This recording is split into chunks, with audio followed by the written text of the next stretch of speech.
И по 4 дена веб страницата на Министерството за образование се уште не е активна. Целосно недостапна за родителите и за учениците во клучен период, почеток на нова учебна година. Ресорниот министер Јетон Шакири во изјава за TV24 вели дека по хакерскиот напад неколку денови веб страната е исклучена со цел да се направи нова, но посигурна платформа. Кај постоечката има слабости кои што сме ги идентификували и до нивно разрешување би било погрешно повторно веб страницата да се објави на интернет.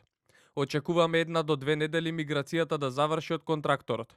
Инаку, сајбер безбедноста е важна за сите сектори во нашата држава и сметаме дека во следниот период треба да се зголемат инвестициите во борбата против сајбер нападите и сајбер тероризмот кој што е се поприсутен во регионот и во целиот свет.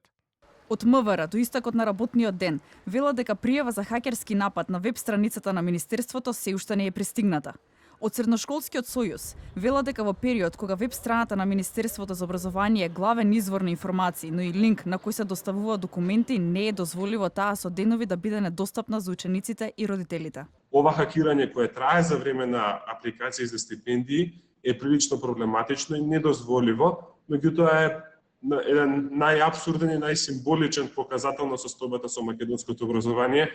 По хакерскиот напад на веб страната на МОН осамна името на непознатата хакерска група од Грција, а одредено време објавените линкови водеа кон грчко видео на YouTube со наслов Познатата Македонија.